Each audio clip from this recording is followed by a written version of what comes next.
gadhiisan laaffisanii ijoolleen sunniin baate achumaa deebi'anii walloo tokko ida qaban walloo tokko qaban kalee arra walloo arra qabanii shafshaf godhanii walloon tokko qawwee qabaa bakka ududaa kanatti habbaa 4 qabee fide qawweetti nyaachifate wayita kana mana keenya fide mana ziyaatu itti nagoo mana isaa jirra abboo isaa qabde akkana beektaa obboleessa kiyya kana qaban harka naa baasaa jedhe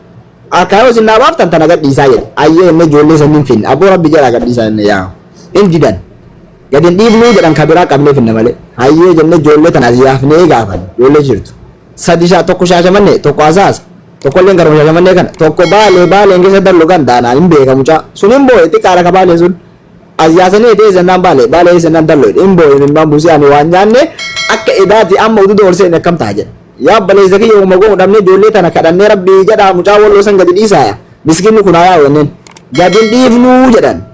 waan goonu dhabnee keessaan gabbuunee walloo sanit dawwallee abboo rabbi jedha nyaata kennaafi jenne nyaata hin kennanii fi kabaalee san boru gadhiifnaa jedhan ayyee shii jennee waan goonu dhabnee addaayyaan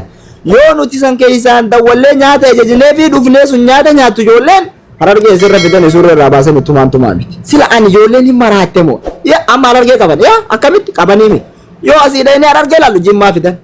laa ilaaha illa kun musiibaadha kun musiibaa guddaa akkami qaban beeytaa fidanii ijoolleen tun ijoollee biyya kuruphee qabdu rabbi ijoollee kubbaa goolii qabdu biyya kana fide wanni goonu falli maali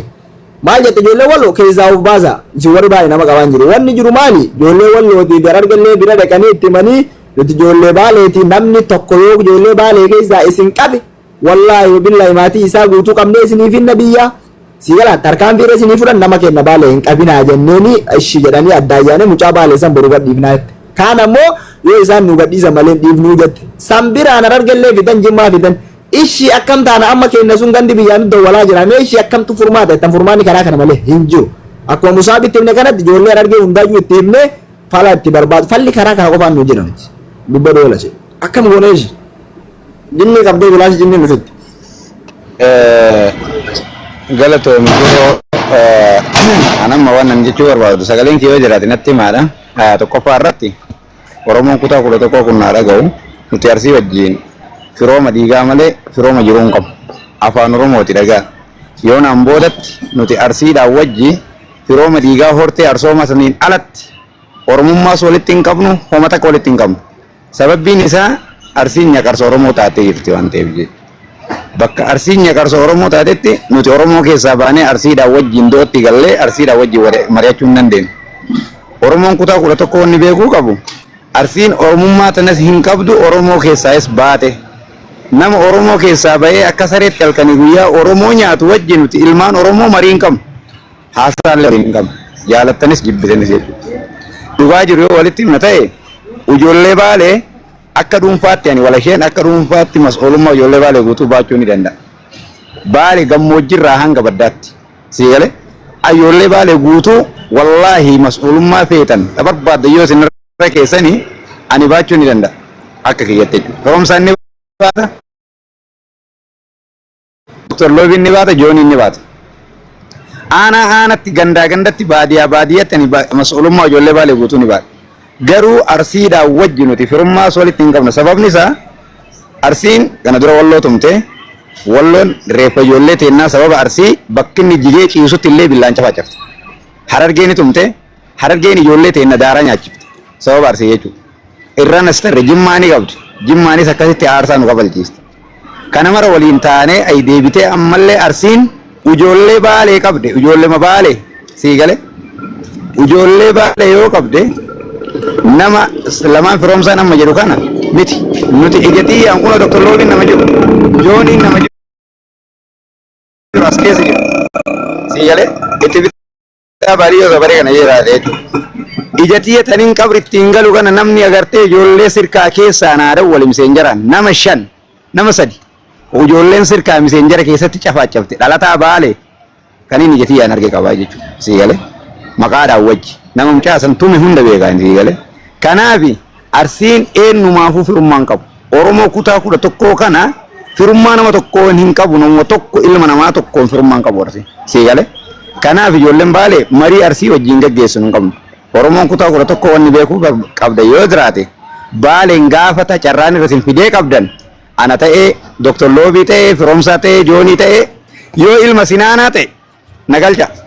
Asin gammoojjii baalee kana yoo ta'e firoomsaa galcha. Asin gara gaasaraa kana yoo ta'e Dr. Loobii galcha. Wallaahi haga boorootti haga tokko shaneetti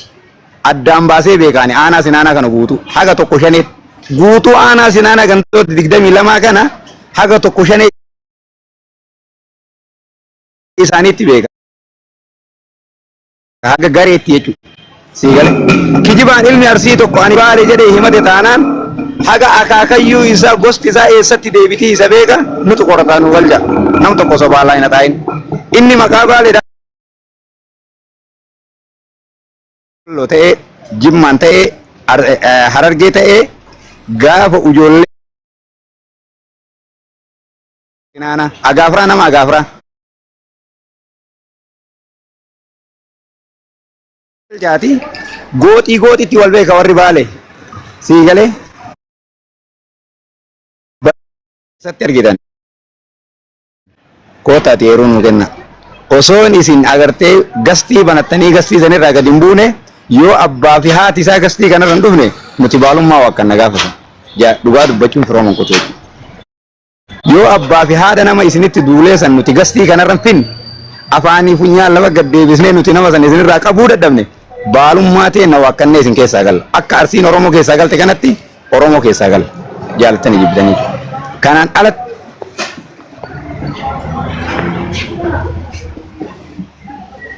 kutaa sadii dhiitte ijatti yaaniin arge Jimmaa Harargee Walloo gajarri qabdi siigalee ummanni argata siigalee walumaa galatti nu hunda qalu dhimmi arsii Oromoo wajjin haasaa har'arranis arsirraa adda baaneerra arsiin nun beetu nutis arsiin beeknu nuti of dandeenyee biyyoon teennallee baale lafti teennallee lafeen teennallee baale afaan Oromoo.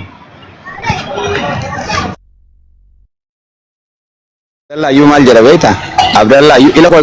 ila dhaga'e firoomsaa bullookii koo ila fe'ee biyyeetii. Kamman isaanii kun barmammaa koo isii muufi haga bal'aa jettutti arsiin dubbisirraa naman tu'eera Abdallayyuu yeroo waamammaa bal'aa arsiis bal'aa dhaga'e jettutti arsii dubbiin hin galtuu jedhe Abdallayyuu ta'e dhugaa sitti himne jechuudha. Haga adii jirtu cabsanii itti manitti ummanni ufillee hin beeku uf wallaalee ufillee ofitti wallaalee firoomsaa maal taate wallaahi billaahi tallaahi hin beeku ummanni abadan haga feete shilataa osooti oolte haga feete isin nama kanaati isin Oromoo kana jimni asiittiin Oromummaalleetti naman Oromummaa dura arsoomatti amana ummanni siigalee nuti ammoo arsooma isin faarsisan kana dura Oromummatti amana garaagarummaan keenya kana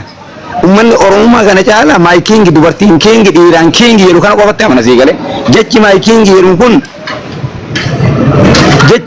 jedhu kun arsii maraachee uf wallaalchisee jireenya dhoggee Oromoo kutaa 11 irraa abbisii baasee kutaan marti akka agarteetiin ijatti qabu godha dhugaa itti manii bal'aa jaraatiin bal'aa jedhanii wallaalaa jaraatiin wallaalaa jedhanii adii itti manii waliin jiraachuu wayi wannummaan irra dibaa agartee nuti akka Oromootti isin laalla ija Oromoo laaluu nu laaluu yoo naan booda mee maal fiddayyamanii jira kottaan waan gaafadha afaan Oromooti ijuma Oromoo laaluun namatti ulfaata nama ilma namaa jiraa gorroo akkamitti Oromootiin laalta bara dhugaa darbaa xiqqoo waan baratu